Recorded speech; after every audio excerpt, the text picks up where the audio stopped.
சரி சார் 2 வாரம் தானே பலோன் அதுக்காக மைக் யாருன்னா கொடுக்க மாட்டேங்குதுண்ணா ஆப்போசிட்ல திருப்பிக்கலாம் ஒன்றும் ஆனால் இல்லை இருக்குண்ணா தற்போது நைனா இப்போ வந்து பார்த்தீங்கன்னா என்டிஏ கூட்டணி வந்து தொடர்ச்சியாக எல்லாம் இறங்கிட்டு வராங்க. ஓபிஎஸ் மட்டும் வந்து பார்த்தீங்கன்னா எந்த ஒரு முடிவும் எடுக்கிற நிலையில் மீண்டும் ஓபிஎஸ் வந்து என்டிஏ கூட்டணி இணையத்து கூட்டணி வாய்ப்பு இருக்காங்க.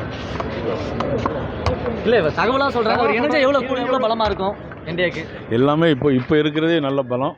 அப்படி பலம் நல்ல விஜய் வந்து பார்த்தீங்கன்னா உங்களுடைய கருத்து அப்போ ஓபிஎஸ் வரவிட்டாலும் பிரச்சனை இல்லை அப்படிங்கிறத எடுத்துக்கலாமா சார்? அப்படிலாம் எடுத்துக்கூடாது. சரி அதே போல எலெக்ஷன் தேர்தல் பணிகள் எப்படி போயிட்டு இருக்கு?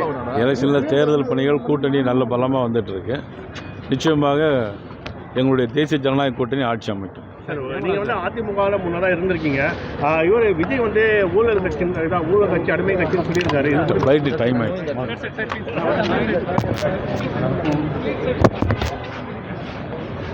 Sir please